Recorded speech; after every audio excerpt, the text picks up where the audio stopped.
Attention business owners, this is your captain speaking. Fasten your seatbelts as we prepare your business to take off.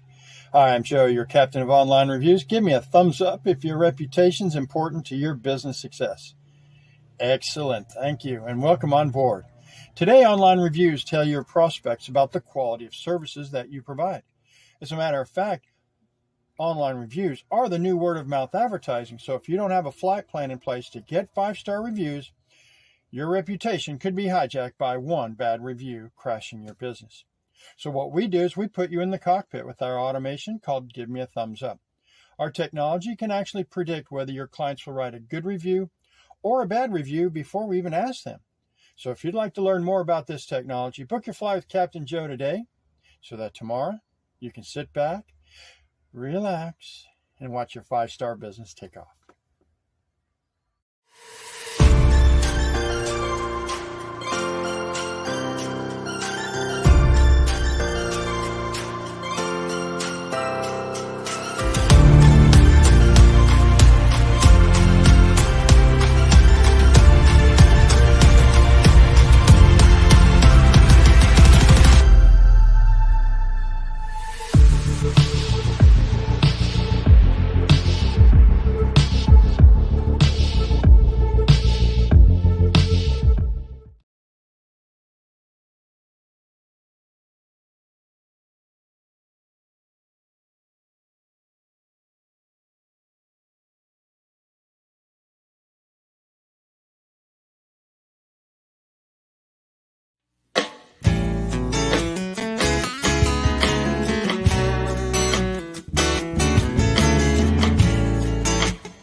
Born into a real fight wasn't right. Where can she dream here? Hey everybody, something that we're getting a little too accustomed to doing here is wishing our best to someone who's going through some devastating times right now. We want to go on ahead and send our love out to everyone still who's missing, everyone who was affected, in which was basically the entire island in Hawaii. We also want to give our hearts out to everyone in California and now in Florida, South Carolina, Georgia. I think even North Carolina might be getting hit a little bit. I don't know for sure. All I do know is at the last time I heard, in which I'll be honest with you, was earlier this afternoon, there were 2 that had passed away this afternoon in Florida. So, look,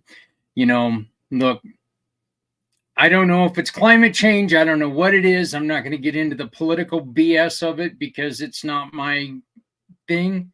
But I'm going to tell you this, there's something funky going on. And it's not just the weird moon that we're going to have tonight, even though that does have something to do with it. So, but let's make sure that we're keeping everyone in our hearts. Along with this, we've started doing something a little bit new. I don't know if you guys have seen our Facebook, any of our social media outlets. We've started doing little commemorative days. Okay, what is, today is this day, we started, I believe, on Saturday with national parks.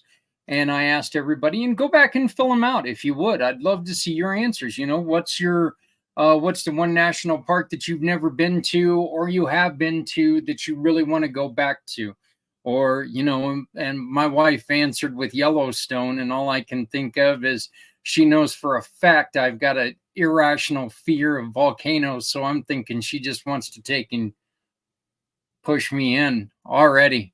Year and a half, less than a year. Well, a little over a year of marriage, and I think she's already trying to find a way to get rid of this fat guy. So, but we have come upon 2 very difficult days to commemorate, and that begins with today, which is National Grief, or our Day of Grief. Okay, this is a day that we respect those who are grieving. And I simply ask you to please Be there for someone who's grieving. Take in and lend a hand and be there as support. In the post that I made this morning, I listed a couple of our partners who can be there if it's someone who is just not capable of handling it. Because that's one of the reasons why I've decided to do these posts. One, I want to introduce our great partners, our great friends, our mission partners who are out there doing wonderful things. Our partners like, we're going to be talking to brand new partner, and we're going to be announcing a brand new show. I am beyond excited about this show, by the way. Publio, but you're going to meet two of them tonight who could help somebody if they're going through a feeling of anxiety because of a loss. Look, losses are hard. Grief is hard. We all know that. Okay. Grief sucks. Some people can handle it a little bit better than others. Yeah, well, let's be honest. Some people can handle being punched in the face better than others. It's kind of the way the life goes. Some people handle certain things better, but we, through Community Pay It Forward and through Footprints Forward, we've met a lot of people who are doing some wonderful, wonderful things for grief.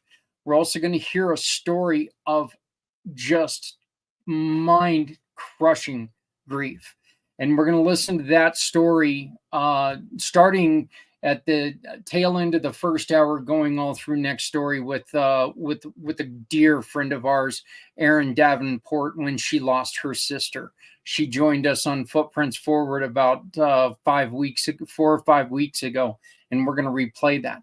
Then at the top, or right after Footprints Forward, we're going to replay the show with Diamond Drip. Okay, Diamond is an individual who went through a lot of suffering and came upon psilocybin. Okay, psilocybin, this non-scientific name for that is mushrooms. Okay, now hear me out. Again, our purpose is not to push you to something. It's to educate you about something.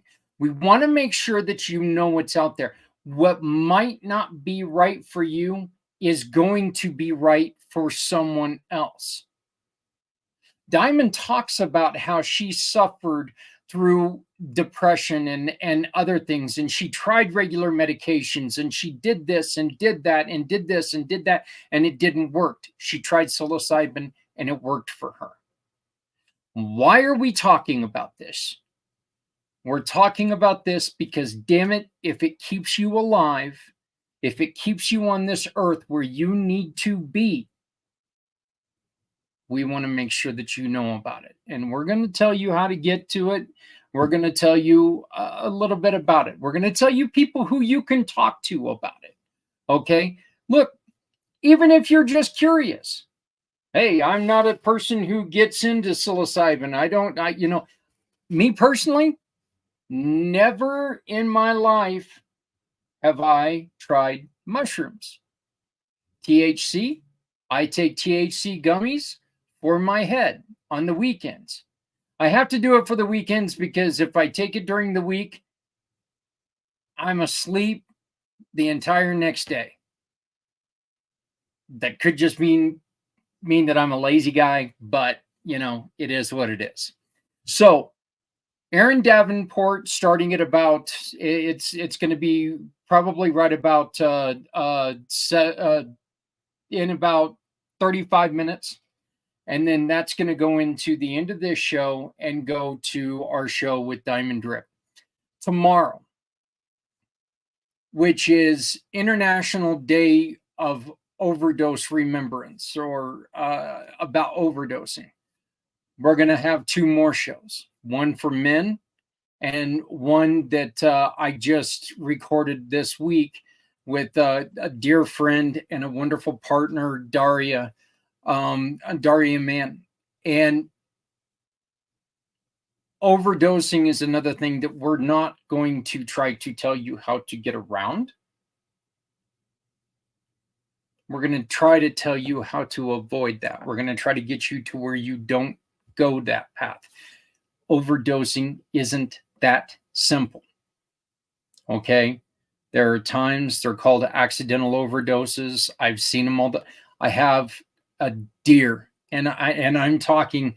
This was one of my best friends at the time. He had broke his leg.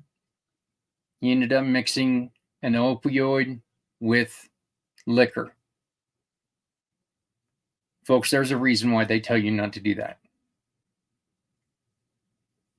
I'm about ready to start crying when I think about this. I lost Jim. He was a mentor. He was a great friend of mine. I lost him to an accidental overdose. It happens. But we're going to be talking to Mike Van Pelt tomorrow. We're going to be replaying his show, and then we're going to be talking to Daria Mann, because we're going to try to find ways that you can not need those pills, not need the alcohol. If we can help you there, we're going to do that. So, little bit of difficult shows, okay, because they're really talking about some things that hit, but they're very timely shows because of what we're commemorating right now. But the good news is we are going to start this show out with a great announcement, an exciting announcement. And I am very, very happy to welcome back. He was with us a couple weeks ago. He's with us again, Mr. Publio Casillas. How are you doing, brother? Where's the kid with no shirt on? Where'd he go? Oh, my son, he's behind me. He's just doing stuff. Okay, well, That you is. probably shouldn't have a kid with no shirt on, but I thought maybe you sent him after another beverage. Yeah, he got me my last beverage. There you go. There you go. So I remember my and this is terrible. In hindsight, this is just terrible. But my son that's turning 30 at the beginning of the year, he used to get so angry at me if I went to go get my own beer, because he was really? like, "Dad, that's my job." He wanted to Good go and kid. get my soda for me in the morning. Well, one morning, big fat dad, pretty hungover, and Free goes to get Dad his morning soda, and he grabs the wrong can. Dad, not even opening his eyes yet, takes and cracks open a silver bullet, and next thing he knows, that's not a Diet Pepsi. Oh, that was harsh. Did I dump it out? No, that wasn't me. I was a pretty bad alcoholic, man. And I think I told you before, Publio, I was one of those people that I have an addictive personality. And when I do something, I want to win an award for it. I want to smoke more. When I smoked more cigarettes than any human should possibly do. I was smoking 3 packs a day for over 7 years. Holy cow. And I mean, I would drink so much. I mean, it was so stupid. But those are days I don't miss. And I don't miss them at all. I mean, I think it's kind of weird now. You see all the wine bottles behind me, but if you look carefully, those wine bottles really don't go very far. And every month we do the show with Stephanie celebrating a nonprofit.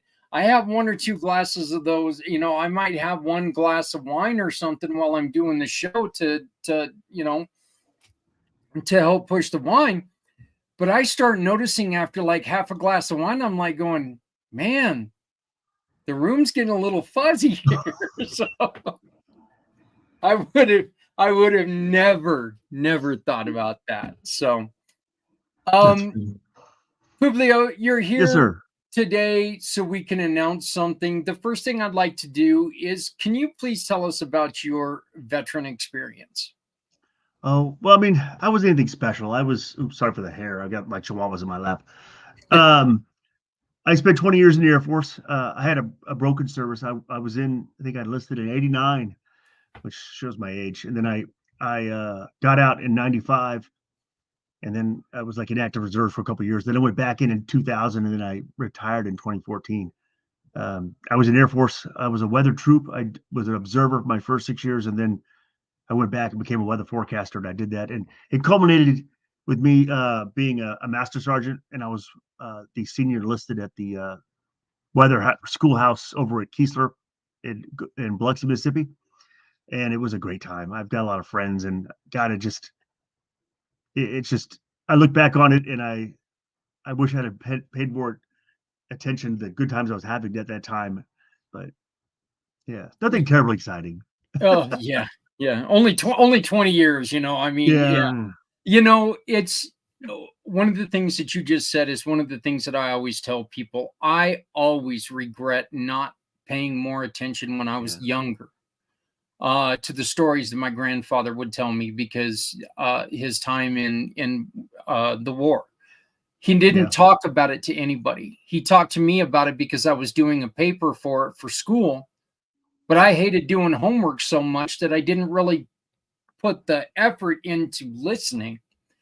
And that's one of the things that I still, to this day, I regret so deeply, that I didn't sit there and I didn't appreciate that time that he gave me and talk to me about it. Because like I said, he didn't he didn't even talk to my dad about his service time in World War II.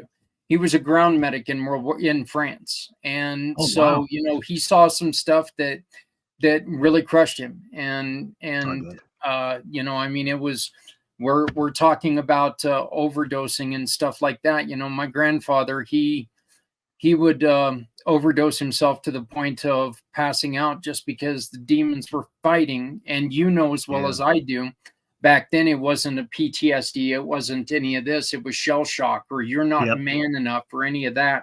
And we talk about that quite often, and especially with the suicide rates being what they are.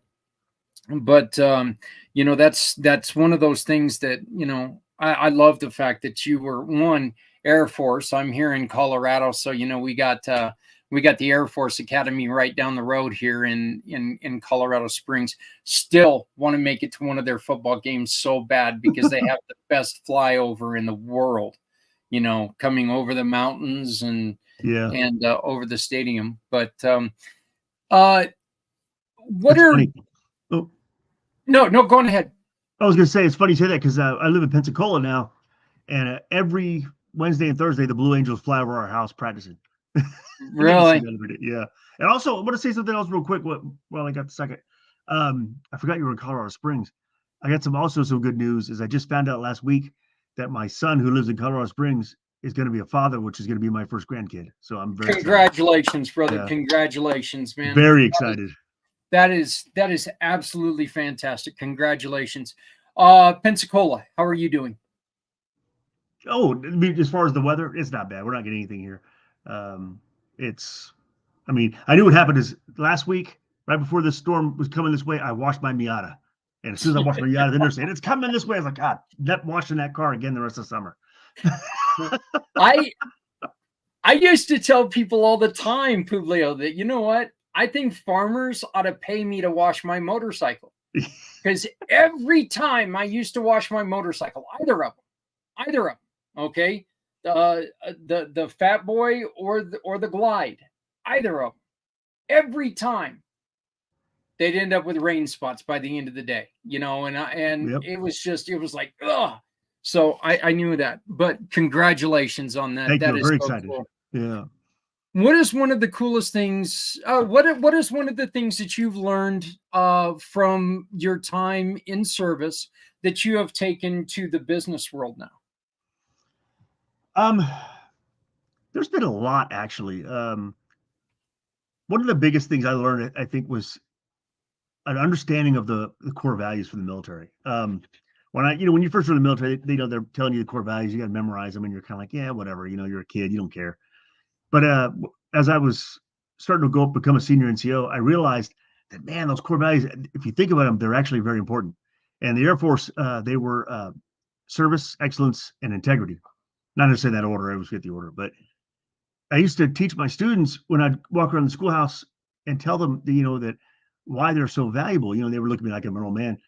And the thing is, I tell them, look, I said, would you want to date or have somebody as your spouse that, that didn't put you first or have you as someone important to them, the service? I said, would you want to have a spouse that wasn't honest with you, And would you want to have a spouse that didn't do things the best way they could? Would you want a spouse that would like half-ass the dishes or, or the bills? Can you imagine? So why would you expect someone else to take that from you?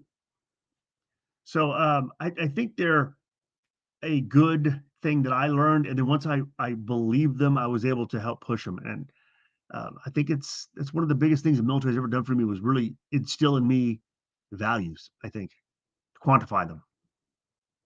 What are some of the problems that you see out there right now today when it comes to veterans? What are some of the organizations that are out there right now that you see and you taken in your heart? You're like, I really love what these guys are trying to do, and I really hope that we can find a way to support them. What are some of those causes out there? There's a lot of causes, and I mean, like in my area, there's a lot. I mean, because there's a big Navy base here. I mean, there must be 30 AMVETs, legions of foreign wars, and all kinds of stuff around here. I think the biggest problem though is I think that sometimes as vets, and I hadn't seen anything terrible, so I really can't speak to it. But some of my brethren have seen and done things that have been very difficult on their soul or their mind or whatever. And they seem to close up or retract because of those things instead of reaching out. And I know it's tough. I mean, it's a detriment that we don't have a better way to talk to them or to get them to come spend more time with us. There's a veteran down the street from me, nice guy. We just met him by happenstance because my wife did a movie night out in our front yard. He came down and he's, I'm a disabled vet, but he's like physically disabled. Mine are all like, weird internal stuff. And he's a sweet guy and he's going through such suffering and pain. And right off the bat, we started making sure that he had dinners at night. He was, we were always checking on him. And he's like, man, I can't thank you enough. Why are you doing this? Man, that's the brotherhood we're in. It doesn't matter. You're a veteran who needs my help and my wife's help. My wife's very conscientious about this kind of stuff. So we make that effort, and that's what I don't want him to get reclusive. And that's when he starts to decline. And he's a really good guy. Love him to death. It's tricky, isn't it? I mean, it's one of those things that you don't want to approach somebody and you don't want to make the situation worse by walking up to them going, "You've got problems." Oh yeah, you don't say that. But I know I've heard that once or twice before, but that's partly because I've had problems, but I mean it's one of those things that and it's also really hard anymore to walk up to somebody and just worry that you're not going to do nothing that's going to hurt them. And I know that there's a lot of people who are staunchly opposed to like giving money to somebody who's on the street or anything like that because they're going to use it for drugs or alcohol or whatever. And first off, it's not your damn business what they're going to use it for. I mean, it's really not. Second off, a lot of times that's not what they're using it for, And if you are worried about that, grab them a sandwich or something. I mean, it's so simple to do. We talk about it at the end of every show. Publio, I tell people, look, you, your wife, make a little too much dinner, throw it in the old hillbilly Tupperware, throw it in an old butter bowl, an old Cool Whip bowl, zap it in the microwave for a couple of minutes, take it to somebody who's dealing with hunger. Yeah. Not difficult to do, but it will change a life, Yeah, and nowadays the economy is so bad right now that, I mean, I'm seeing a lot of people on the streets, and God, it breaks my heart. But I'm not doing that well either. I mean, so it's, you do what you can, but it's a very heartbreaking situation. yeah, well, you're, you know, you're just now starting out with your own company, and why don't you go on ahead and give us a little bit about what you are trying to do, what you're trying to build up, and then we're going to get to our announcement here real soon. Okay. Yeah, actually, I'm doing two things at the moment. I'm working for a company called Zafiri, and working is kind of a loose word. We're kind of a bunch of guys that are trying to put this together. And the guy that's running is a guy named Eric. He's also a veteran, but he's an officer, so we kind of give him some leeway. No, he's a good guy. And we're trying to help businesses that are struggling with things like cash flow, profitability, structure, those kind of things. And it's starting to come around. People are right now. It's a good time for that because people are hurting. I mean, even companies are having to slim down and cut. My own personal thing is I've got a thing called Davy that I'm working on. I haven't gotten very far with it yet, but we're working on it. It's going to be a little bit more small scale, where I can provide some teaching or expertise in leadership or motivation of employees and your frontline leaders and stuff, to make sure that they're doing things not only the correct way, but in a way that will be effective. Well, one of the things that I really appreciate about what you're doing is that you are staying away from something which I think is very detrimental in business, and that's the yes man movement. Oh yeah. You guys you're not trying to go there. You're going to be a guy who's going to walk into a situation and you're going to tell them, look, things look great. Or, hey, really? What, have you ever thought about doing it this way? Yeah. Well, sometimes you'd be like, that's not going to work, or that's going to get you in trouble. Yeah. And having yes men it's dangerous, because they don't look, they don't, a yes man doesn't teach you anything, do they? No.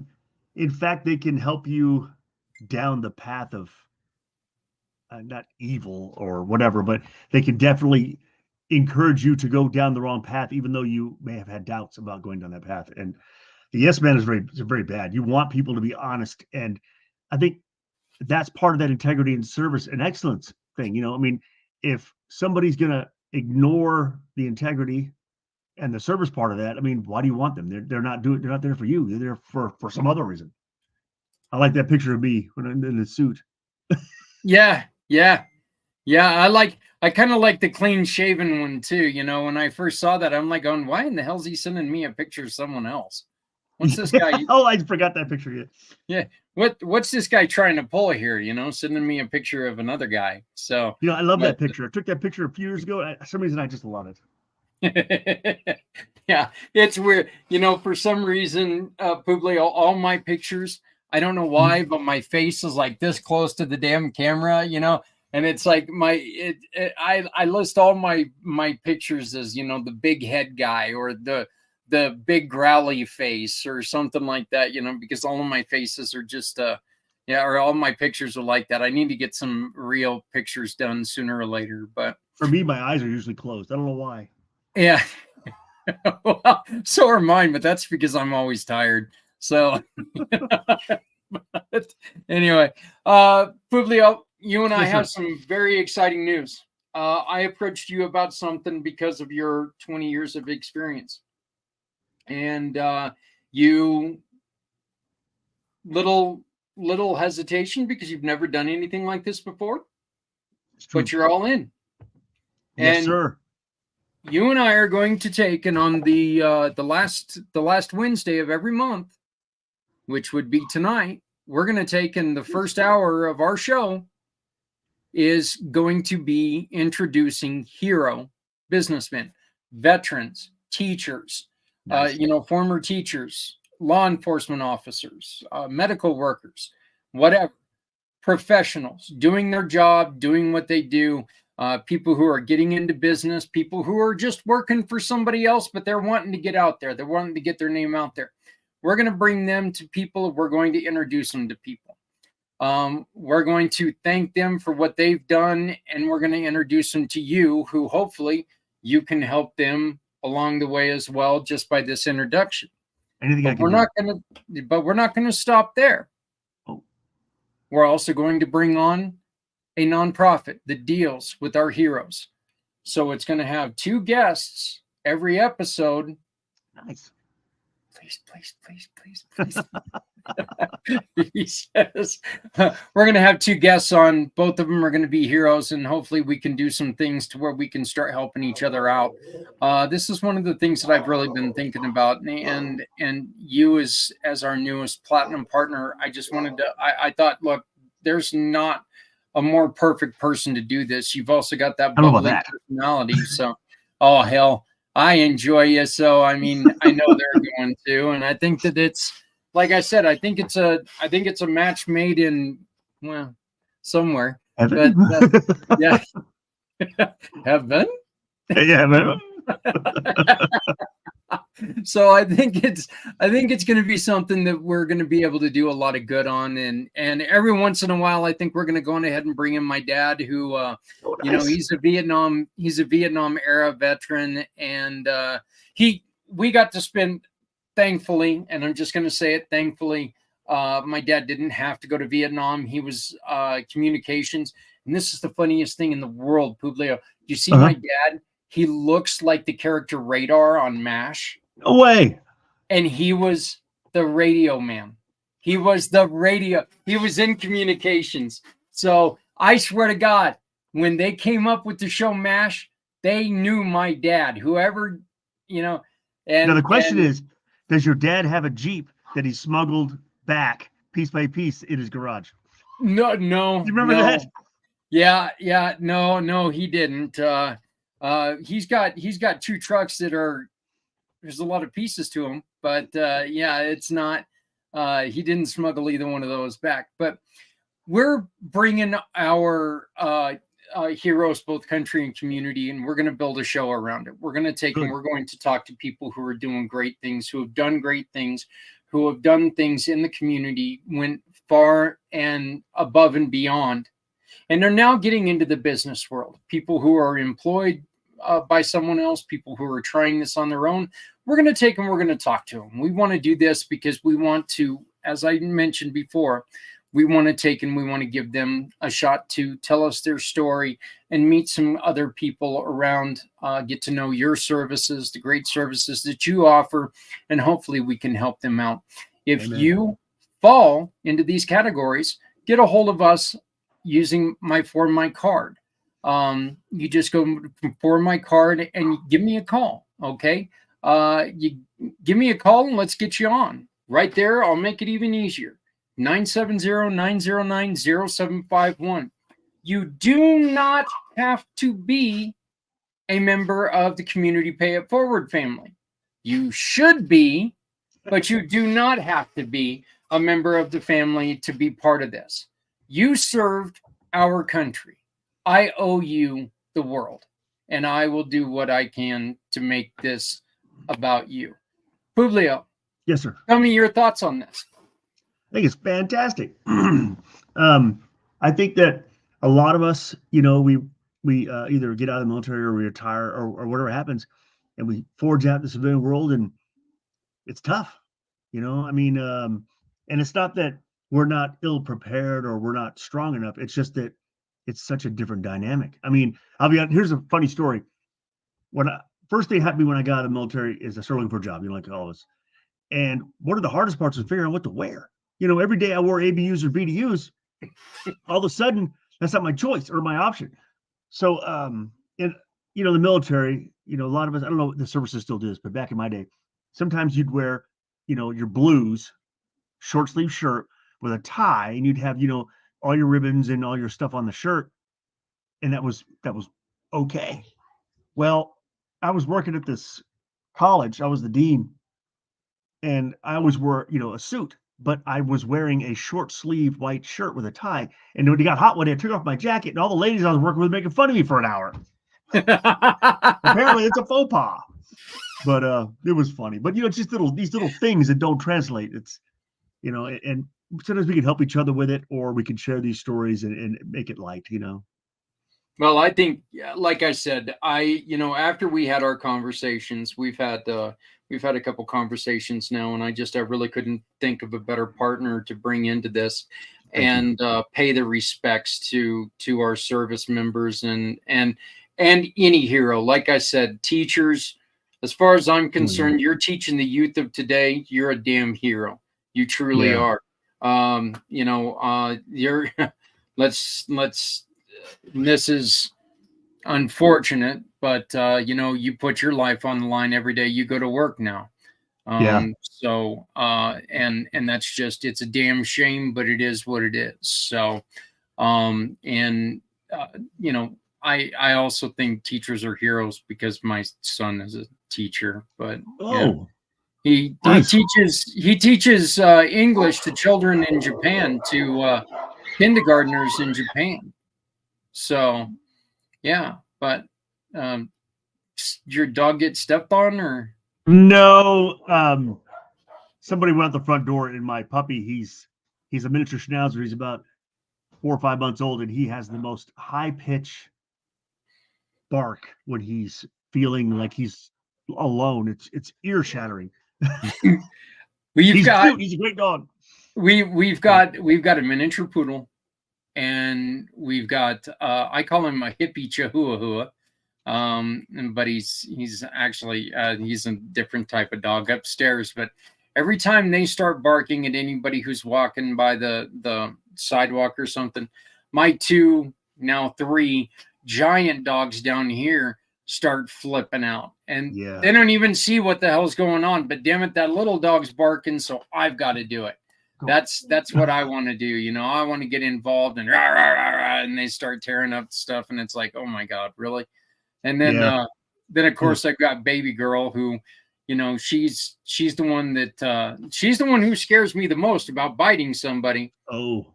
But her first defense is run like hell. I mean, she really does. We've got the Dalmador, who's a giant dog, white. He's Dalmatian and Labrador, scary looking dog when he comes after you. But he smells your hand, and all of a sudden he just becomes we're friends. So, but that's not the way the baby girl is. So gotta love the animals. I don't know if people live without them.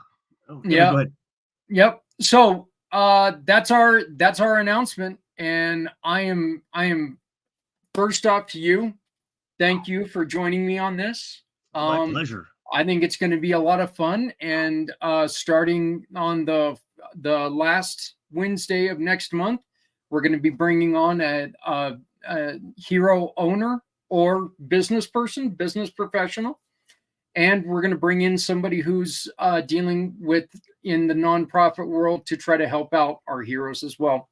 I think it's a great way to try to get people to know each other and support each other a little bit. And again, where I'm hoping that we can get people to join our family and become part of the community Pay It Forward family. And that's not what this is about. This is about,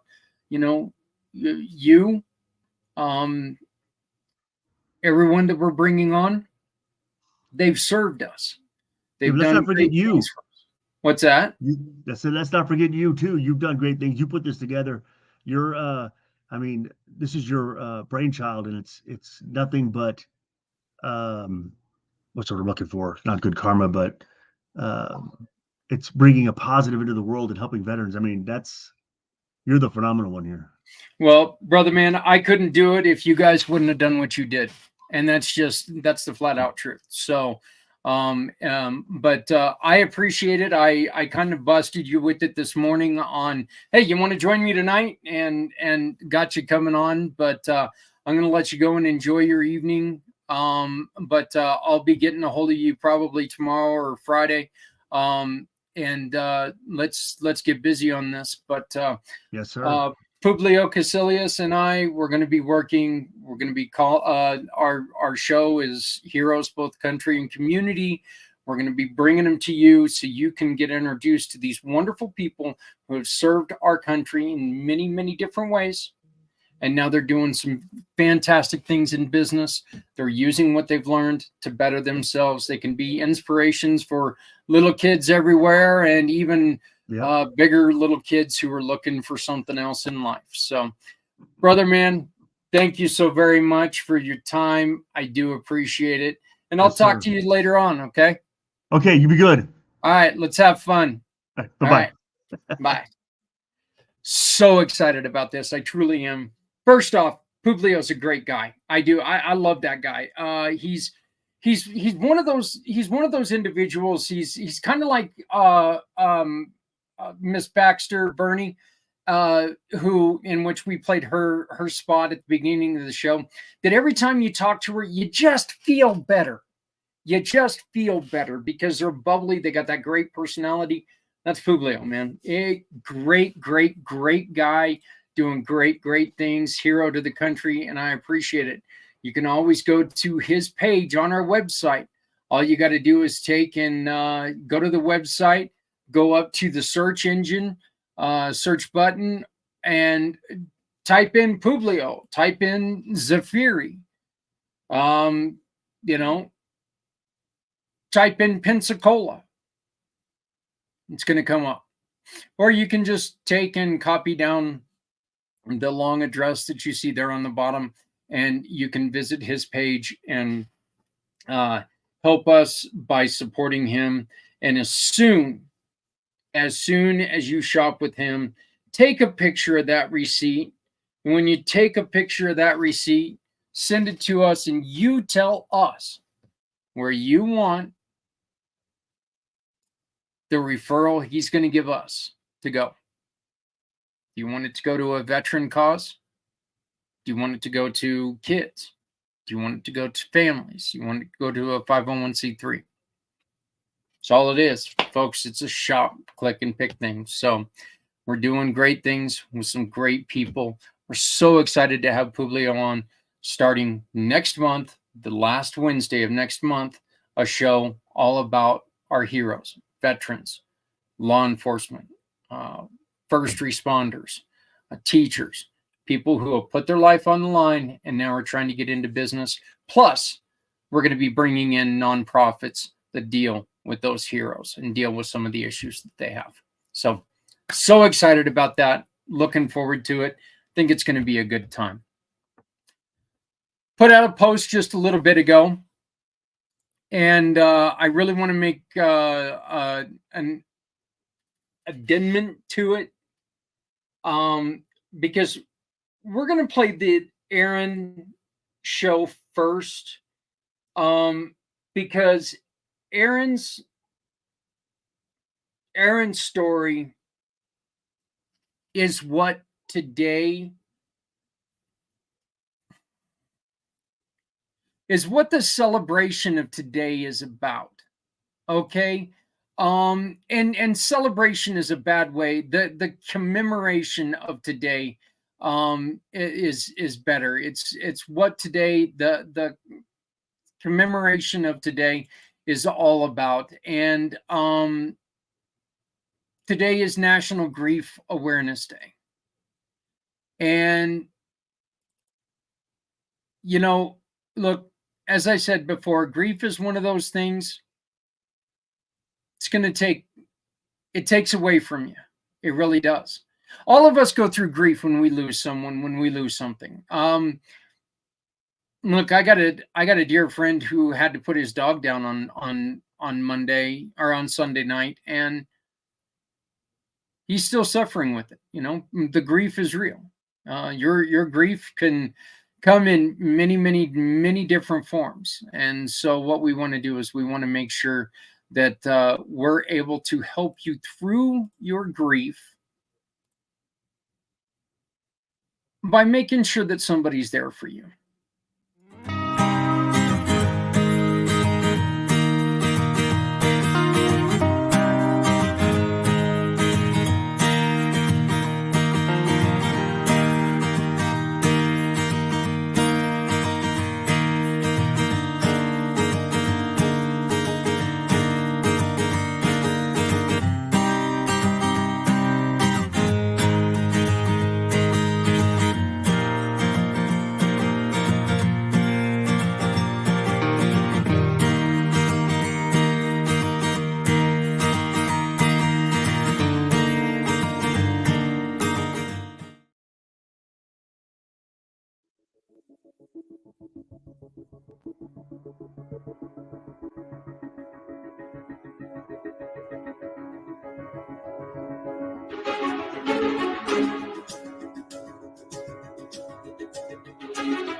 That is such a great comment there in the in the private chat. That's such a great comment, Stephanie. So hey everybody, it's Zach Clayton, president and founder, Community Pay It Forward, Community Dare to Care. This is Footprints Forward. We welcome you here. And we are waiting for our host to be joining us. I take it Erin is in Central Time. Yes, she is. Oh no. Yeah, okay, because I made the mistake. I thought she was in on East Coast. So so we may have a problem here, guys. But why don't we go on ahead and start out, Stephanie? Why don't you introduce yourself as I try to make up for my misstep here? All good. Hey, it's a Monday morning, you guys. Good morning, Zach. Good morning, Mr. Z. Nice to see your face. Good morning, Patrick. I'm glad we got, the pre-show chat in there. My name is Stephanie Simoes. Good morning, everyone that might be tuning in. What I do is I work with nonprofit organizations and people year-round to assist with fundraising through One Hope Wine.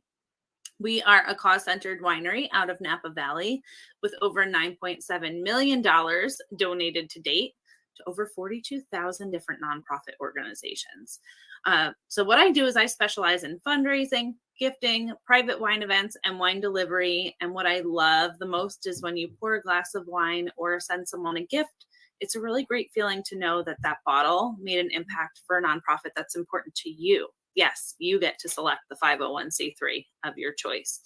Zach and I run a monthly show highlighting smaller nonprofit organizations to help them fundraise, but most importantly, to get their mission out there to more people. So if you're not on our page, Community Pay It Forward, One Hope Fundraiser on Facebook, and you can find that in my link tree as well. It's the link right up at the top. I am also the co-founder of P&S Properties. We're a family-run business that's working to curb the homelessness crisis in our veteran communities. We work with HUD-VASH recipients on housing, and we're working to build veteran communities and housing while providing support and resources. My work through One Hope has inspired me in this direction, hearing where we're really lacking. So that's why this mission is important to me, and I'm really glad to be here. I wear many hats, so feel free to connect with me through my link tree. All of the ways to contact and connect on my socials are right there on that page. Happy Monday.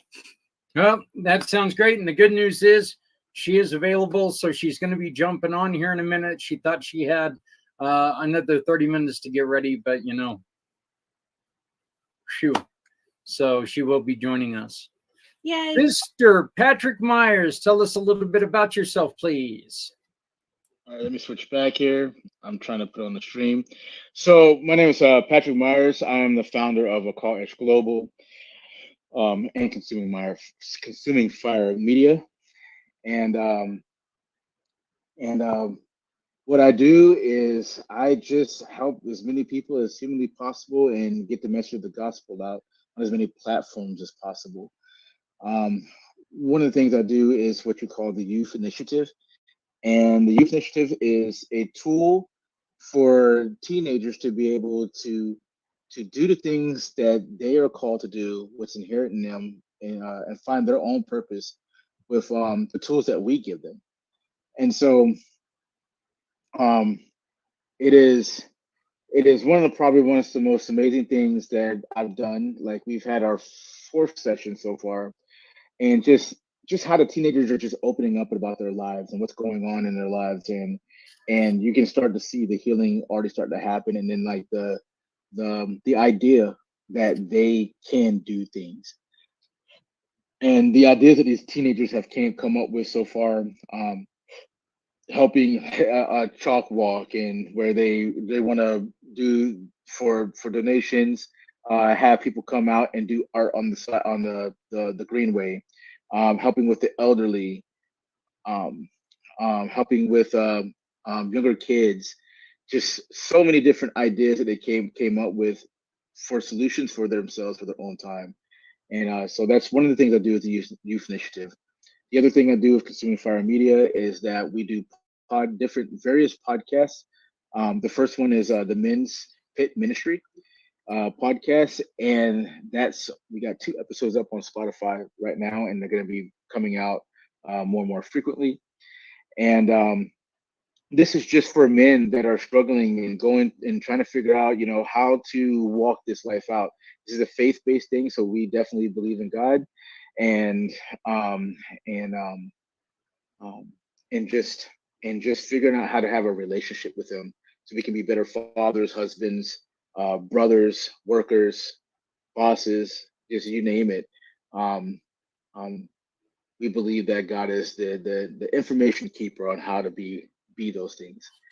Then the second one that I'm doing, that we're getting ready to launch, is called Voices in the Fire. And this is for people that have just been through really, really hard times, and you come and you just share your testimony on how God got you through these things, and just share pretty much your testimony of your life, how you got from where you were and overcame whatever difficulty it was that was in your life, and how you got to this point now and walking in victory. So many people can use our testimonies and what we've been through. I'm only made to reach so many people, but you, as a viewer, and every single person in this group, um, we can help. We are individually suited to reach our own group of people. That's how we are created, and so Voice in the Fire helps us do that. And we have another one launching too, and I'll talk about that when we get a little more to that point. But this one is for the businesses and local businesses in the area to be able to come on and talk about what it is that they do, how they got there, and stuff like that. So those are some, and I go out and I tell as many people about Jesus as I possibly can. So that's who I am. It's Patrick Myers, and I call Edge Global. Glad to be here. Love these guys here. So just glad to have another session with you guys. We're thrilled to have you, and we're going to get into a very little bit about what we were talking about right before we came on air, while we're waiting for our guests to join us, because I think that we made a couple of really good points, and I think that it's something that will help people out a little bit. After we get the introduction from the one, the only, the great Mr. Z. How you doing, my brother? I am feeling very grateful to see everyone here. Zach, the goddess of the grapes, Steph, and of course, the man himself, Patrick. Just want to give you a big kudos to you, Zach, for putting out that fire in a very calm, relaxed, and a very strategic demeanor. You didn't panic, and I'm glad there's always time to move forward in the right community footprints. And it's always great to see your face too, Steph, but more importantly, seeing that your organs are back in place, like we're all here today. And of course, Patrick, always good at what you're doing. So with that being said, I sort of have an announcement, but I'll put in my introduction. It's kind of a re-announcement or Z announcement.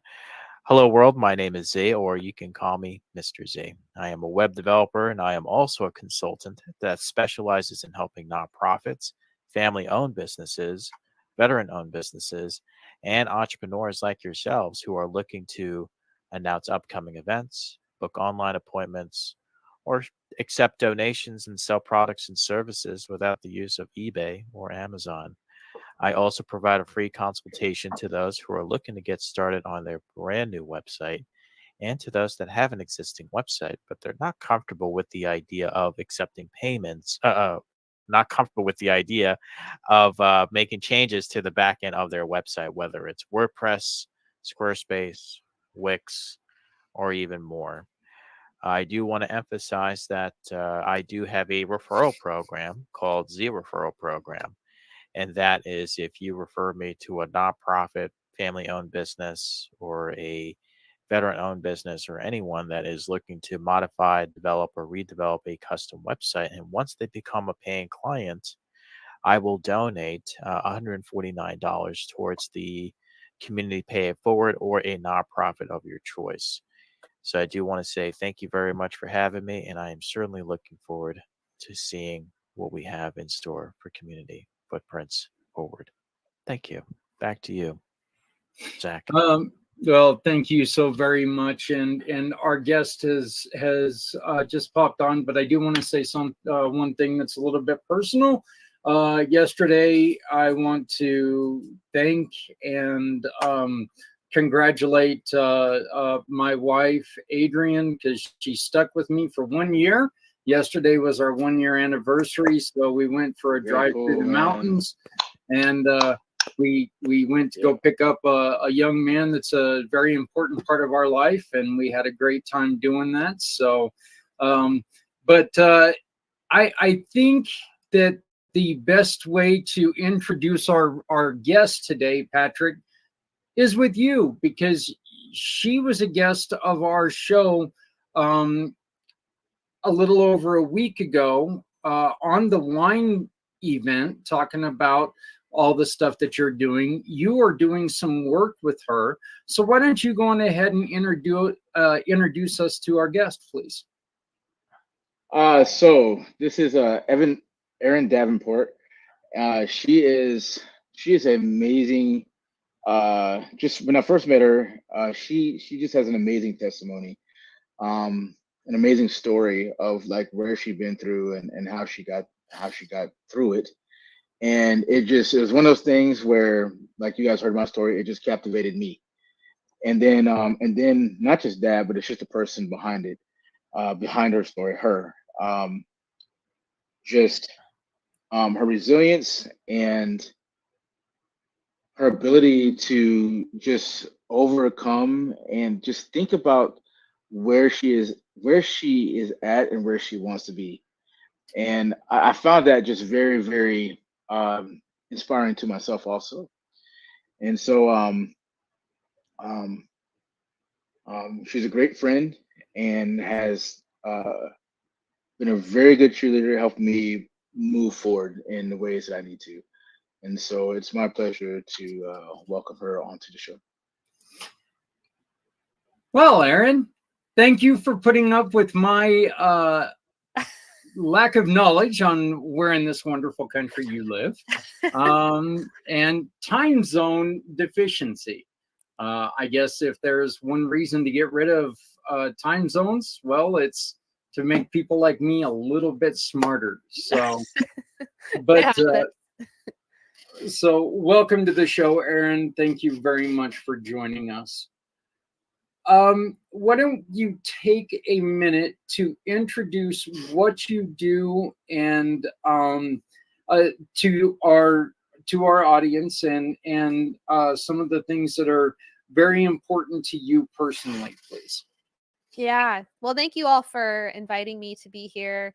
And, today the things I'm going to talk about and share are things I haven't shared or talked about before on a format like this, or really beyond, people that are loved ones in private conversations. But I'm really looking forward to being able to just share my story and experience in hopes that it can help so many people who are feeling like they're in the dark right now, or their family members we'll just see what happens, right? Because the world is in such an interesting place as far as a lot of darkness, a lot of people struggling, and just wanting to know that there's hope. So as far as who am I? Well, my name is Erin Davenport.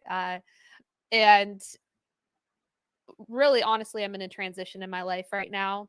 So it's really fun and fancy to be like, here's what I do. Here's all this list of things. And that's where I would have been maybe a year ago, but my life has changed so much. Yes, I've been a published author. I've been a part of film. I've been a life coach, but there's a new direction that's taking place in my life right now.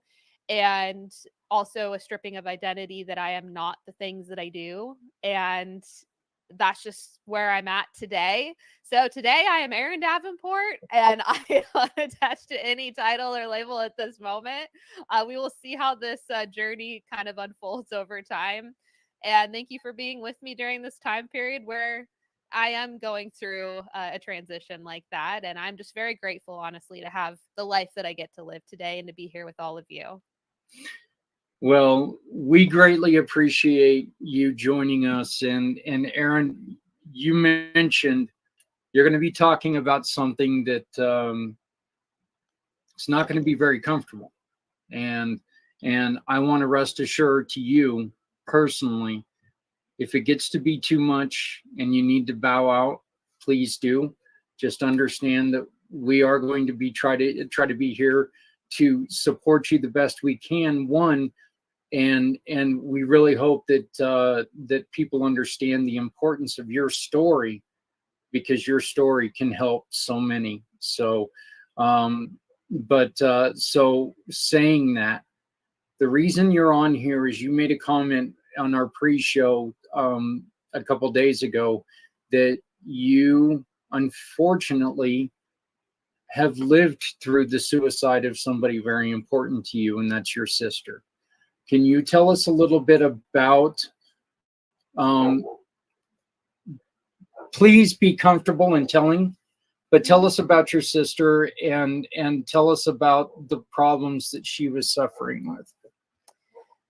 Yeah, so my sister, she was 2 years younger than me, about 18 months actually. And in my family growing up, she was the other sibling that was also a ginger. So we were always like told we look like twins.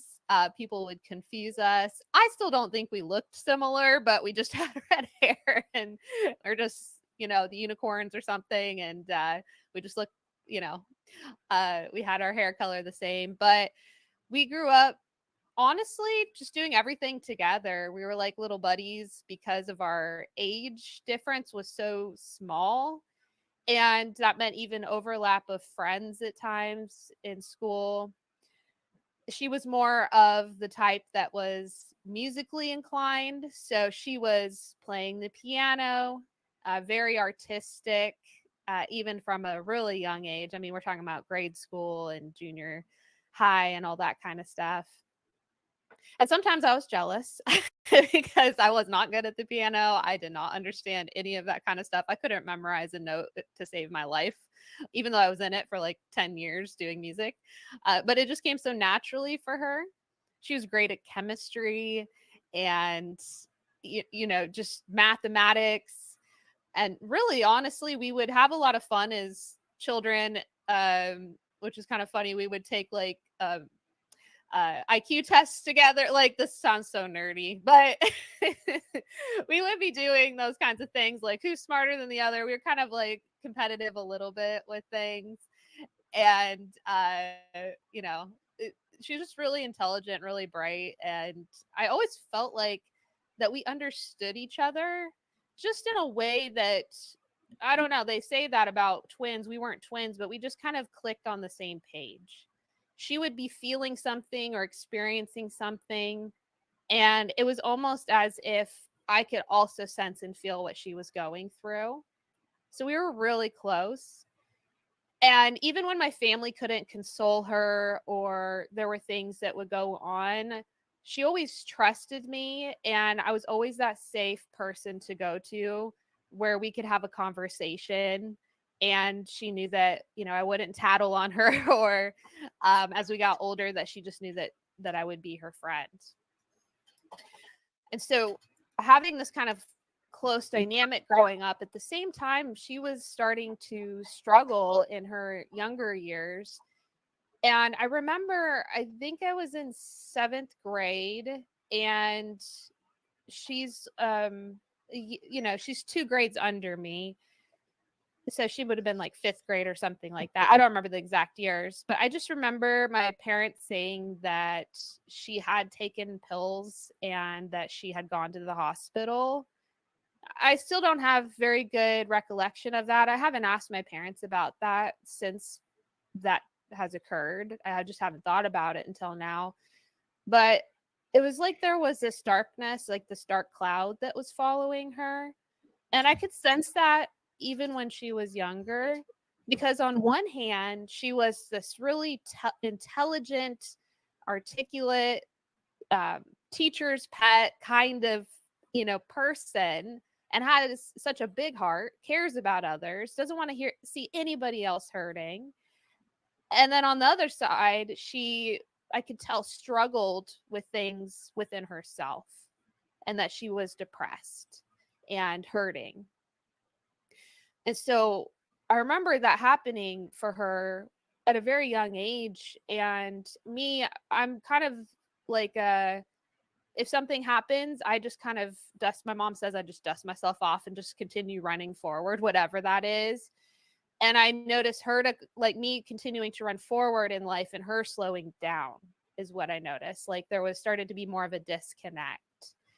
I would go off to college and she would come later, but really struggle with that. So she was navigating depression, going to therapy, trying to find a lot of answers to what was going on.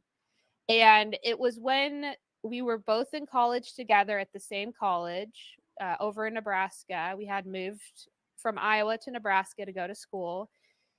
And we were there. And she started to get very paranoid. Later, we would find out that from her diagnosis ended up being schizophrenia, and that she was starting to have like attacks of like seeing things, and she started to become very afraid of the world. Like before, she was like depressed, and I don't know how much of that stuff that maybe she saw things before and was struggling and maybe didn't share it. I'm not sure.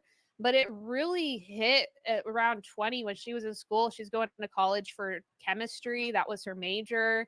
She was the chemistry lab assistant, and her grades were always straight A's. So she was excelling mentally in that way. But at the same time, she would have these kinds of, it was almost like she was overtaken by her, like by a disease or by darkness. And my sister, I started to slowly from that point forward just see her turn into a different person almost. It's like sometimes she was just fully there, fully cognizant. We would be up to our mischievousness when it comes to playing board games or card games. And, you know, we had like little codes of like telling each other when we're on the same team. Like, I'm not advocating for cheating at card games, but it was kind of like this thing where we just, you know, we just had this kind of connection and had fun with it. And so we had these good times. She loved board games. We always played those kinds of things together as a family and with friends. And she had a lot of friends at the school. A lot of very heart-centered, loving people surrounded her, even though they knew she was navigating some difficult situations. And at the same time, I just saw this decline in her becoming more reckless.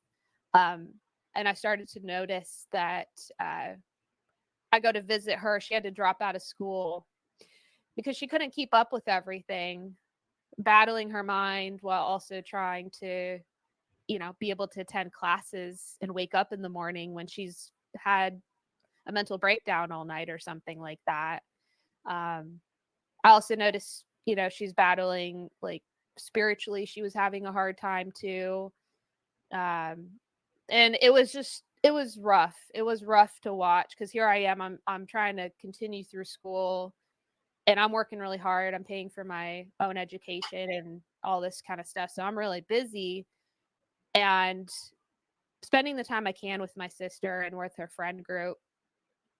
Even though she dropped out of school, she still remained friends with people there. She moved across the street from the college so she could try to stay connected because she was fighting. She was trying to fight whatever it is that was going on for her. And she didn't want to let everything go. And I think she knew that if she would just completely isolate, that would have been the worst thing for herself. Mm-hmm.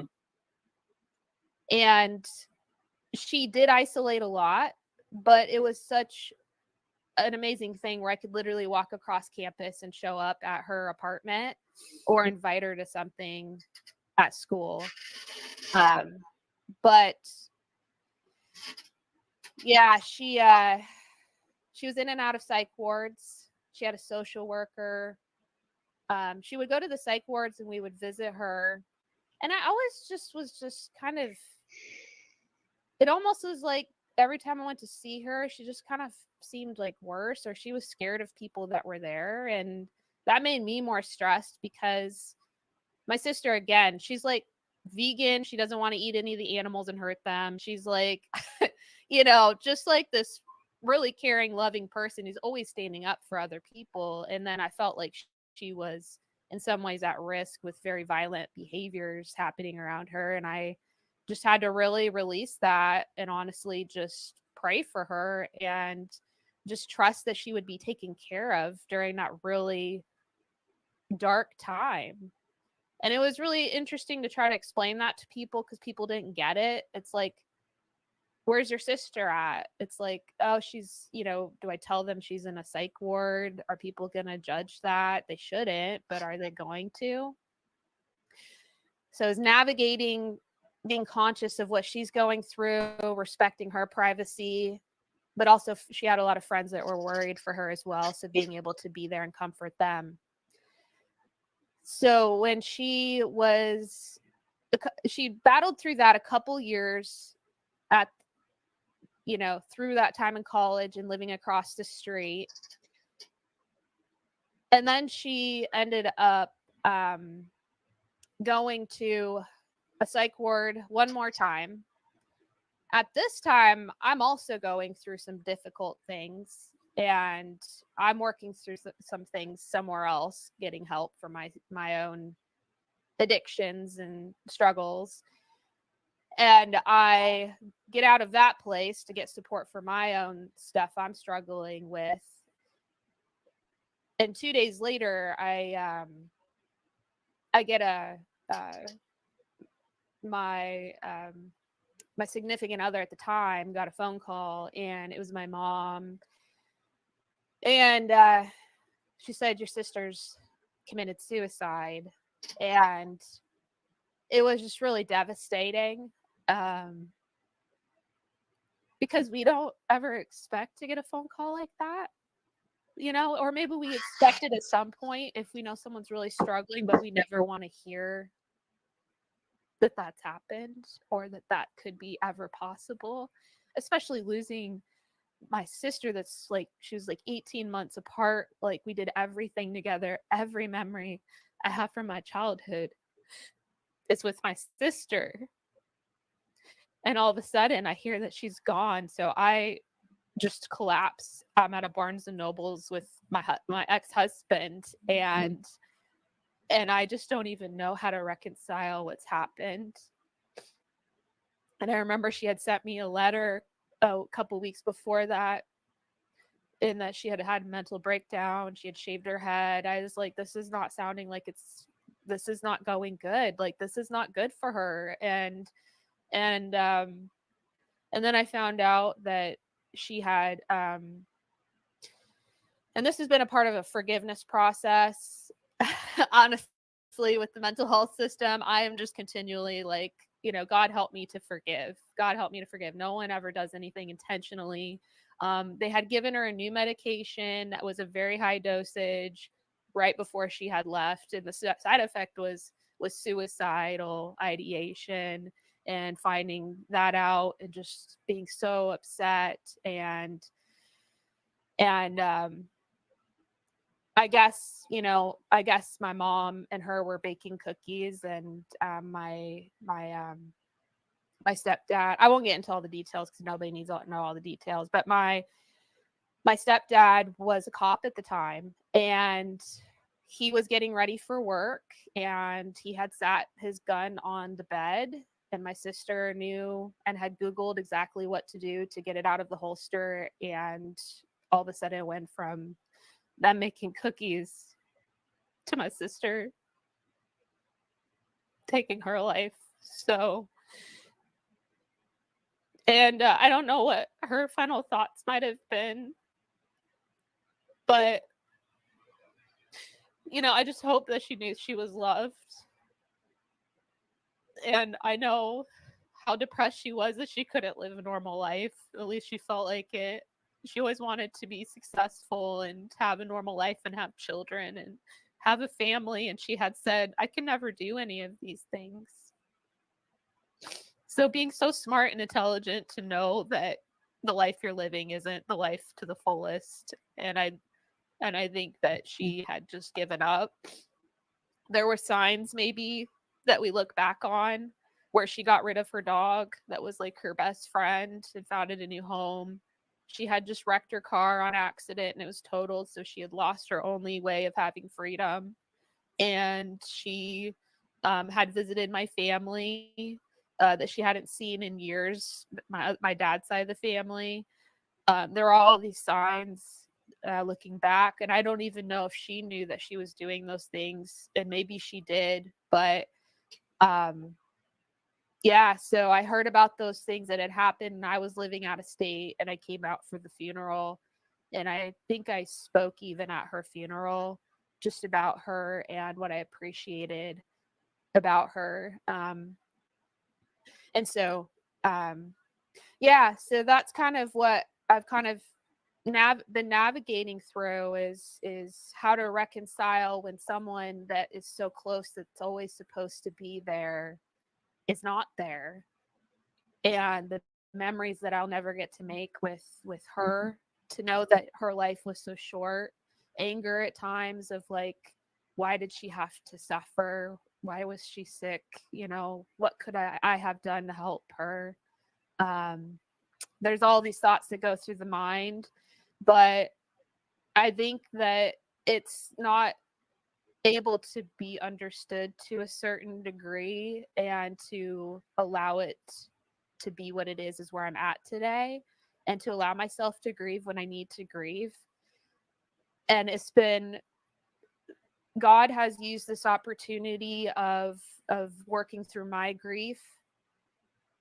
Not that he ever wants us to go through stuff like this, but to really be there for others, because people knew from my school what had happened, and the amount of people after that who had lost someone that was close to them. I've been able to at least tell them, I understand. I can't take away their pain, but that I can be there for them. So I never want anything in my life ever that goes down a dark path to ever have no positive meaning at all at the end of the tunnel. And I'm very adamant about that. Anything that's happened in my life, in the Bible, it says we can count it as all joy and be able to bring something out of it. And it doesn't have to, it doesn't have to be that way in order for me to be happy, because I am just going to just trust the process of just life in general. But what a waste it is if I don't, like, right here today, to be able to be like, hey, forever, anybody who's listening right now, if you've been through this, I understand going through the loss of someone that's a family member who's committed suicide. I understand how heavy that is and how painful that is, and to be able to let you know that I know and I understand and you're not alone. So that's what I mean by bringing something out of it. Let me, first off, Aaron, my heart breaks for you and your family, and I appreciate you sharing your story. One of the things that we always hear, and you mentioned it, after the fact, you guys were seeing potential signs. What were those things before she took her life? Were they just coincidences, or were they just afterthoughts? Yeah. You mean like when she was giving away the dog? Yeah. You know, was it, and I really don't want to play this down, because I understand how important, especially the giving away the dog was, because that is one thing that that generally, when someone knows that their life is coming towards an end, they do start giving away things. Yeah. But you know what? I gave away my toys as a kid, and I had no intention on losing my life. But so it's not like this is something solely to people. What did it ever raise any red flags at all? Or was it kind of one of those things that you were just like, that's odd, but that's kind of the way she is? Yeah. I mean, I think that's really important to discuss because, I mean, if there are people that are listening too, that they're wondering or having awareness of signs of people doing things and just having that in the, not to be paranoid, but in the back of their mind, if they know someone who's struggling. It was out of character because her dog, Elvis, I mean, Elvis was a mess. Elvis would have accidents. She still loved the dog. It was just like, my sister's very clean and tidy, and she had this like chaotic animal, and it was her best friend. And it was the, companion for her daily life. I mean, when she wouldn't leave her apartment, she had the dog. And I think what you're saying is very important to look at because it was out of character.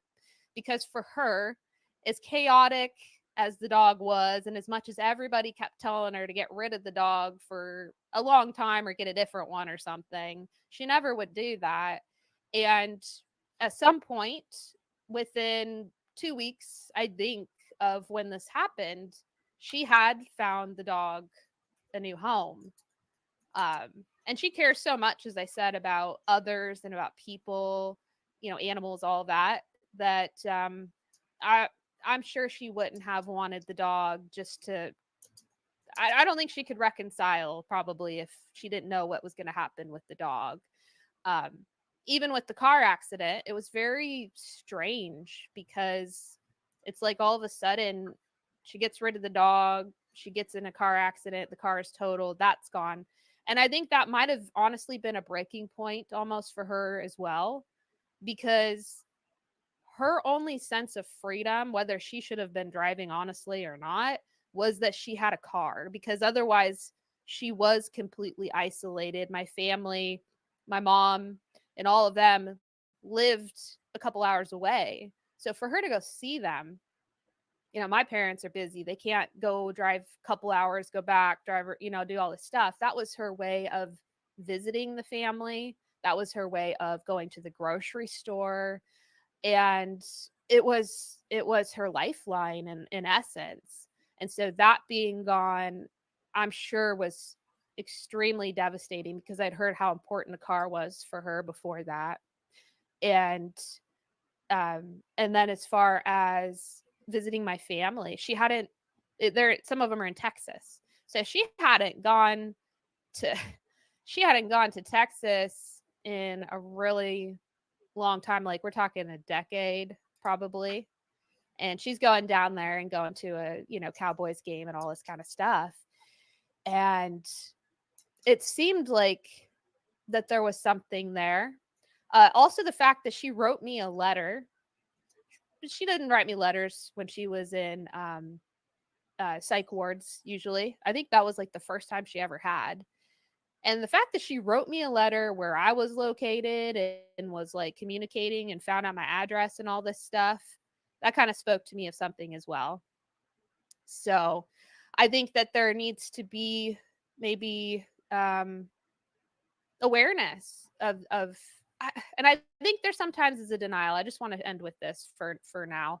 I think there can be a denial sometimes on my part in my situation, where you just never want to dream that something so bad could ever happen. That's like, oh, that can't be, that might not be what's happening.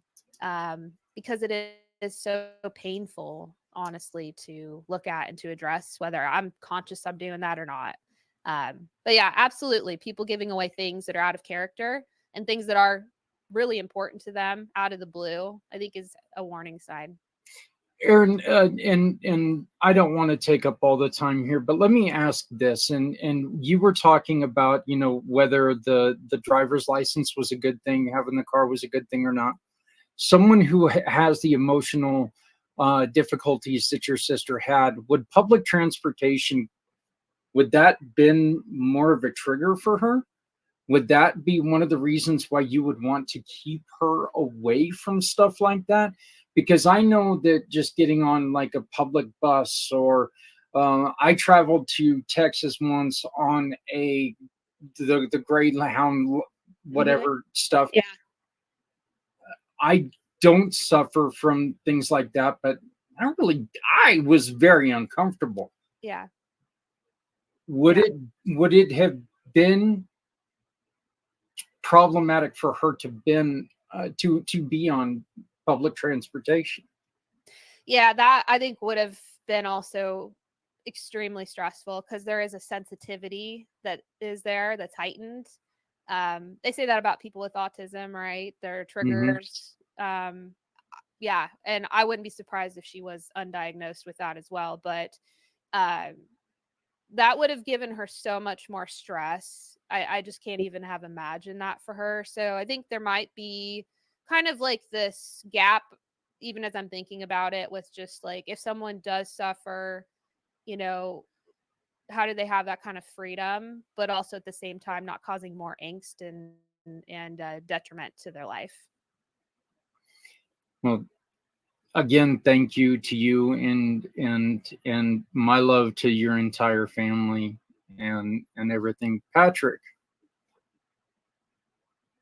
Yes. Well, we've talked about it before, and like I was in tears when I found out the first time before you told me, and then you know, because a lot of things you're talking about just brings up stuff and remember feeling like that, feeling just uh,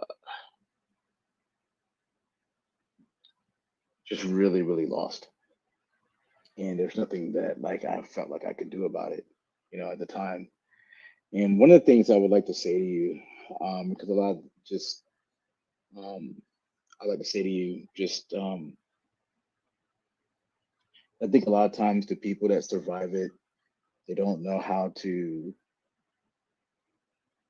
They have a lot of just thoughts of what they could have done and different things like that. And for everything that you're telling me or you're saying that has happened and other things that I do know, um,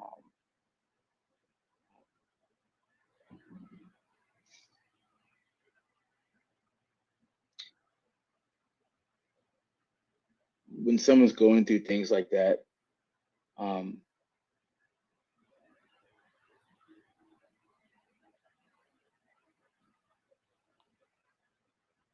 I when I used to deal with the teenagers, right? I'm trying to be wise in what I say. When I was dealing with the teenagers, I used to be when there was taking when my best friend took her life and teenagers were taking their lives, and I used to be very very angry.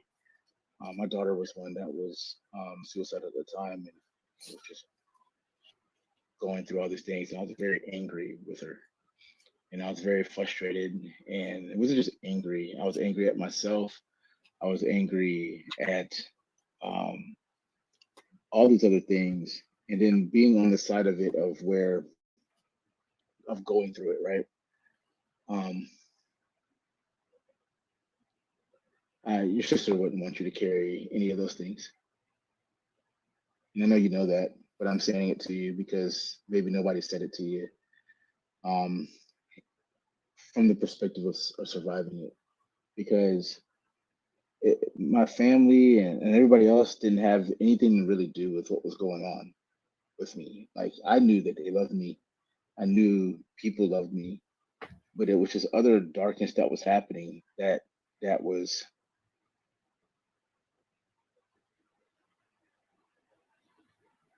that had nothing to do with anybody personally, really. And you're talking about schizophrenia, so you're seeing things, you're hearing things, and then you're going to one of those places, and then those places are crazy. I've been there, and whatever you have going on with you, times it 100 when you step into one of those places. It just ramps up because now you're dealing with everybody else's crazy on top of your own.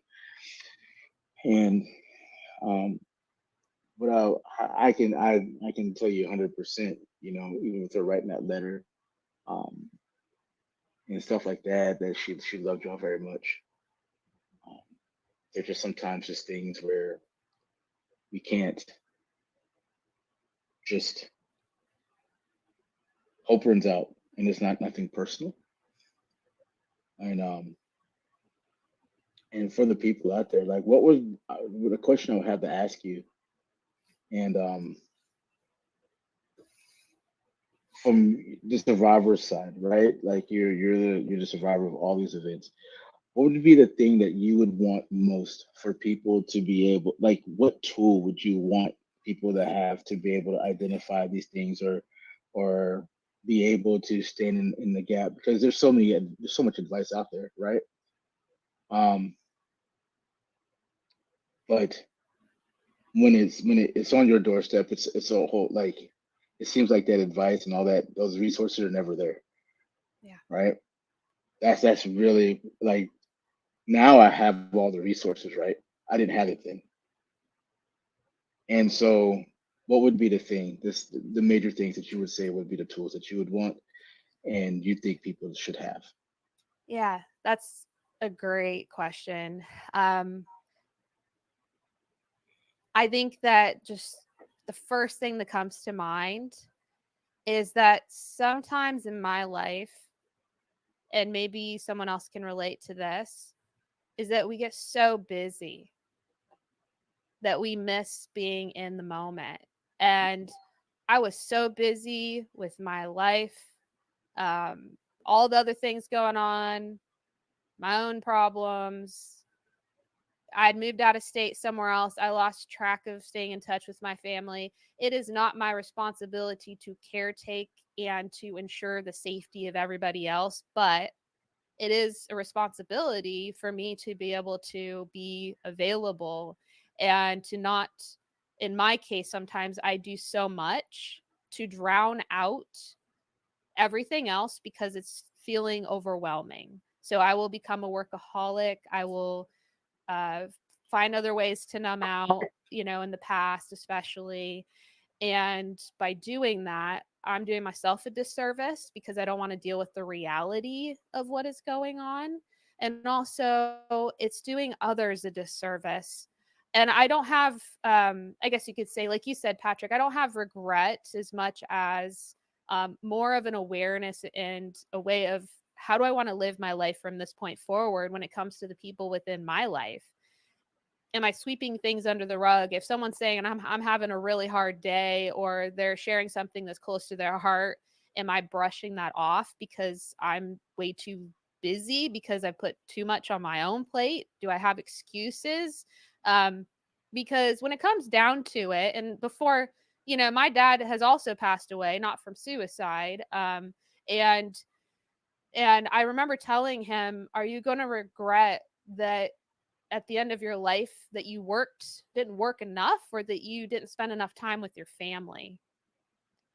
And little did I know, a couple years later, that he would unexpectedly pass away. And that was always seared into my mind as a reminder of, I still have moments today. I get so busy and I'm like, wait a second, the thing that is so important in this life are people, are Yes. the relationships that I have.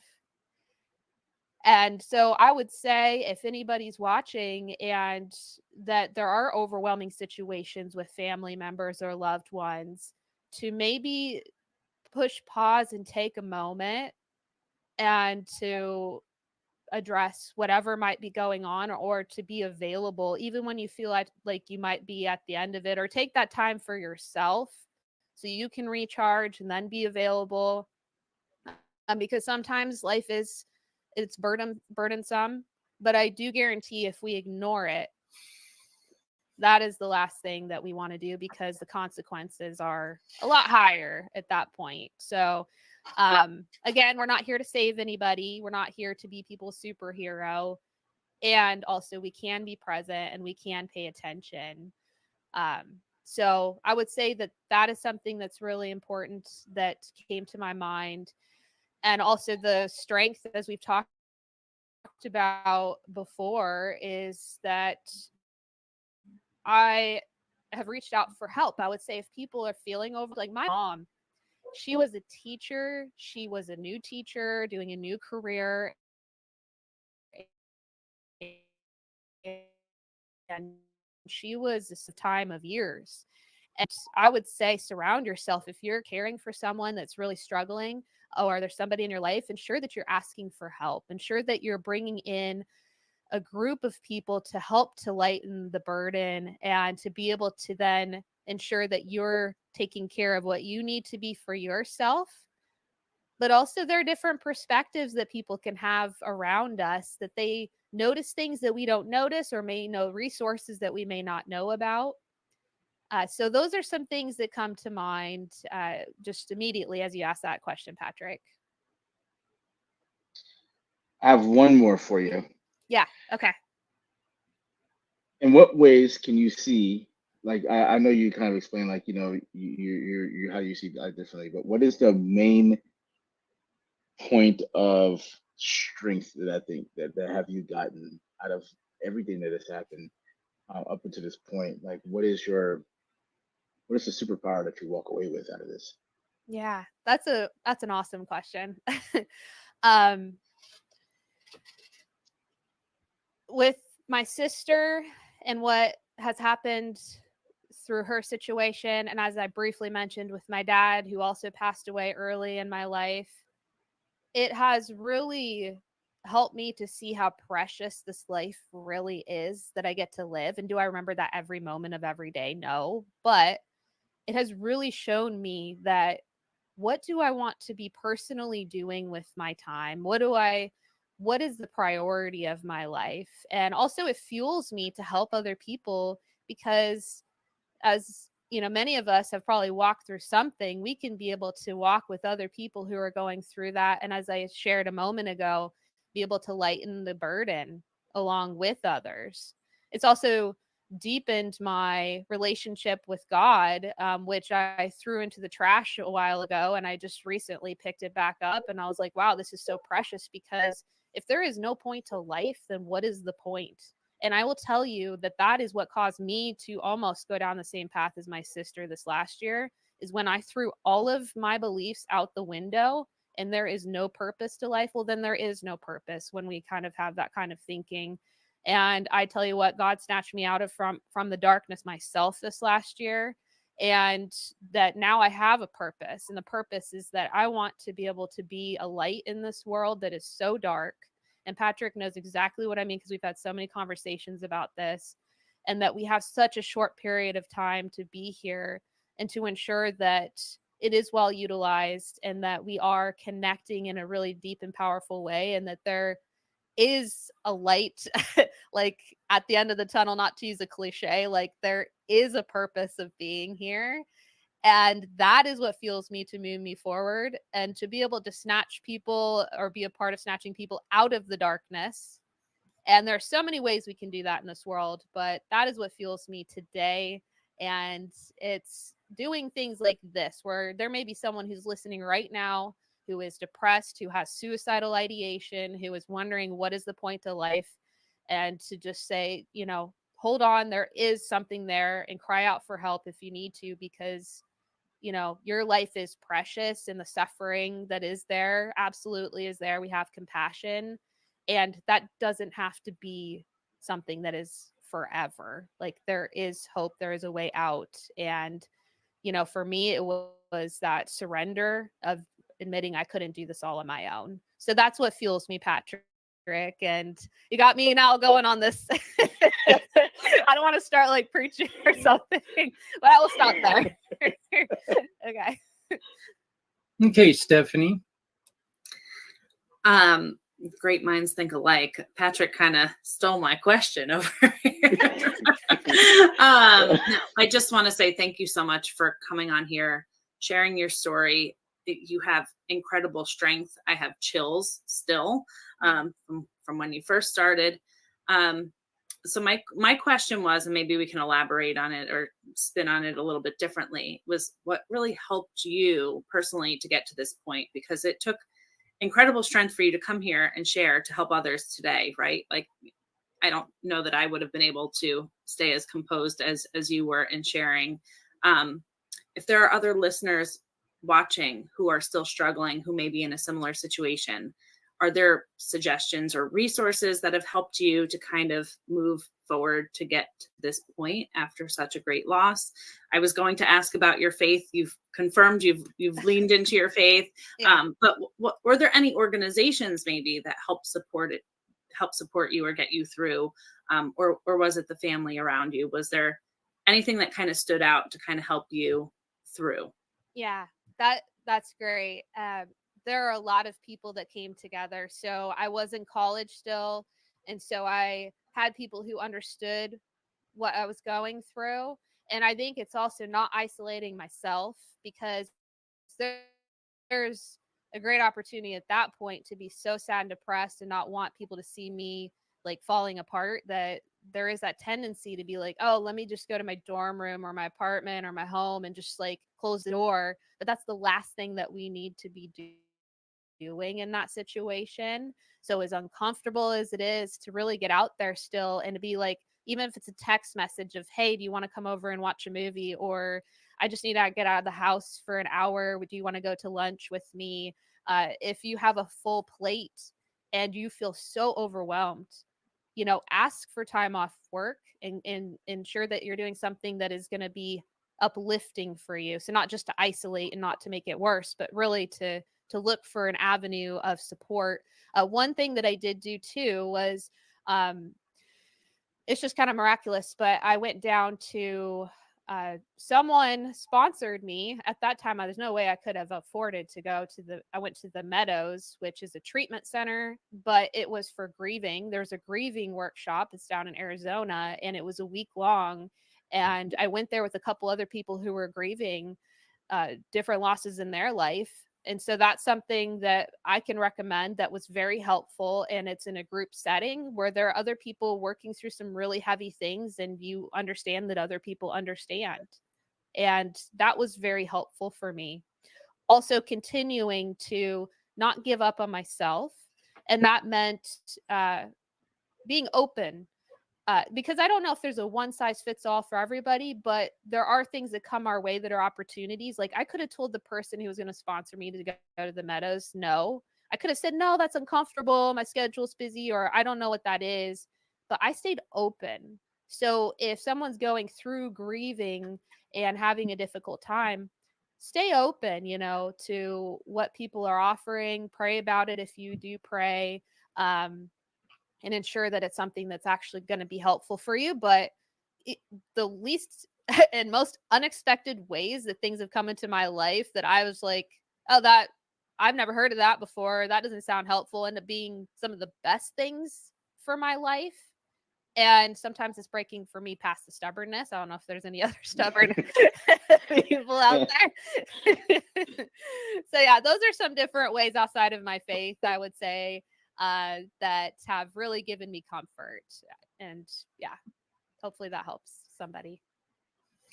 Mr. Z, and I know that we're running really, really tight on time, but I just want to find out if you have any questions or anything to add. And why don't we go on ahead and also throw in the part where, what have you learned today? Of course. I want to start off by saying thank you, Aaron, for sharing your story. I know it takes a lot of strength and courage to share your story, and it really means a lot that you're willing to share your story and your relationship with your sister, who was 18 months younger than you, who's accomplished so much, and you both were very close. And you're absolutely right. It's not your responsibility to be everyone's superhero, but it's nice to feel like one. And the fact you're making a huge difference towards those who are experiencing what you went through, and it's nice to know that they could go to someone like yourself that can give them that sense of hope and be the beacon of their life. And no one ever wants to go through it alone. And Patrick had mentioned, had he had those resources, things would be a lot more different. And now that you could be the resource that people could listen to, talk to, without having to feel alone in the process. And I don't want to sound cliche, but you are showing them the light to the ways that there's hope. And you brought up some great points about the signs. And I'm no expert by any means, but this is something that I'm going to think about, sort of blending into what I've learned. One of the biggest signs, I suppose, it's when they're acting out of place. When you have someone who's a all-star athlete, someone who's an expert person who plays the piano or playing instruments, and all of a sudden they lost interest in what they do. That's something that I should probably be on the lookout for, when someone's just completely out of place. And I do want to just say that it's very good to know that there are people like yourself that are using your experiences. I don't want to say use, I would say sharing your experiences to help those who don't even know the signs yet. And maybe they have a sibling that they're not so close to because they're very busy with their work. And just take a moment to say, you know what, I wonder how my sister's doing. I wonder how my brother's doing. How's my cousin doing? And I think hearing your story kind of reminds them that, you know, our careers come and go, or some careers will last a long time, but family will stay forever. And my impression of what you're doing, it's phenomenal. And thank goodness that you were able to get that sponsorship towards that retreat, Mhm. because it's really hard to find someone who shares the vision that you have. Like many people here, you got Patrick, Zach, Steph, who have that faith in not just helping others, but what others can do to help others. So I do want to say that what you're doing, it's fantastic work. And if I could be so boorish to say, on behalf of everybody here, we're we're so glad that you could share your story, and it's good to learn from people who have experienced it and not finding out until it's too late. And my question for you is, you mentioned that you wrote a book, or if you're an author, uh, if you are an author, what's the name of your book? Yeah, that's a great. Okay, so it's I brought together other life coaches and like chicken noodle soup for the Lovely. soul kind of style. And it's the same concept, I guess, because it's 50 the first book was 52 stories about life coaches who overcame hard times in their life, and it shows that they made it through it. And it's called Short, Sweet, and Sacred. And there's actually 3 of them on Amazon that you can find there. And people have given really great feedback about how the stories have been uplifting to them during times of, you know, a breast cancer diagnosis. There's some coaches who wrote about that. I share about my dad and him and his passing away and that experience. Uh, there's a lot of stuff in there, something for everybody. Aaron, thank you. Thank you. Um, again, takes immense strength, and your story is very, very powerful. So I appreciate it. I appreciate the pain that you just went through telling this story, and I hope that it's going to bring the strength to someone else that's out there. I do wholeheartedly believe that this is the one story that proves what our name of this show is, that your sister, we wish you would have known that no matter how softly you walk, you always leave footprints. Yeah. Look, you're always going to be missed. Okay. And so this proves that point. I don't want to put you on a spot, but as these guys were asking, what would be the one thing you would tell a family right now that's going through the pain or maybe the fear that they have somebody who they're about ready to lose? What would be the one thing you would tell them?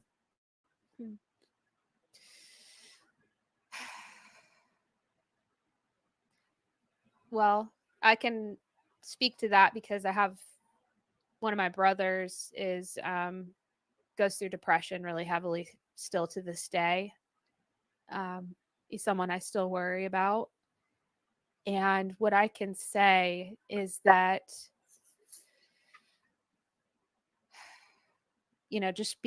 just be there for them when they're reaching out. And as Z said earlier, be intentional about reaching out.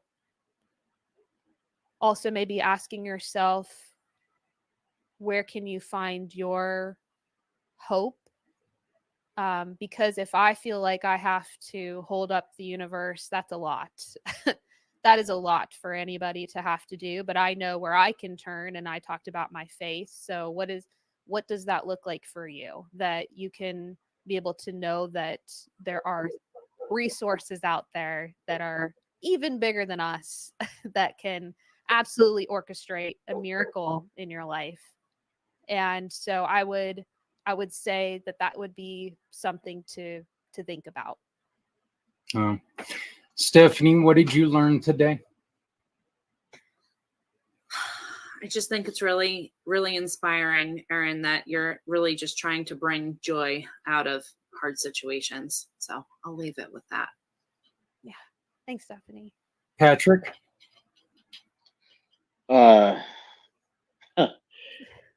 to God. That's what I gotta say, Aaron. Gotta always be intentional about that. So yeah. Glory to God. Yeah. Glory to God in the highest, for sure. The thing I learned today, we were just talking about this. I had a friend, actually. I went back and asked this friend, what did you guys experience when I took my life, right? And the one thing that they said to me was they were like kind of teared up. It was like, we didn't know you were right next to us. We didn't know that you were actually suffering as much as you were. Like when I actually told them what I was going through, I could see that they had no clue. I thought that they did, actually. I thought that they did, but they had no clue whatsoever that I was going through so much. And if you're out there and you're struggling with these things, with depression and anxiety and suicide, you tell somebody. Tell somebody. You see my number right here on the bottom. You can tell me. I'm game. Don't, we're all here for you, to be honest. I don't really like to give my number out so much, you know what I mean? But it's there for a reason. You can email me anything and just reach out and let's have a conversation, and know that someone's in your corner. So just reach out and talk to somebody. And that's something that I really recently learned. I mean, I knew it, but I didn't know how much it affected people because they want to know. I didn't know that my friends wanted to know. I didn't know that my family wanted to know. And it's not whether or not sometimes people can do something for you or do something about it, because a lot of times the people closest to you, they're not equipped, but they can love you through it and love you unconditionally through it. And that's sometimes the most important thing, because that's one of the things that I felt like I wasn't loved. And it had nothing to do with, I didn't think that they loved me. It's just in a deficit of love in general. And so, Aaron, just thank you. I learned a lot more about you personally as a woman, as a friend, and as a follower of Christ, just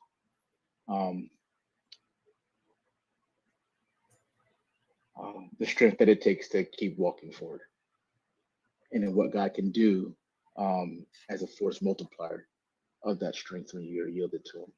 Yeah. So that's what I learned today. Ellen, I'm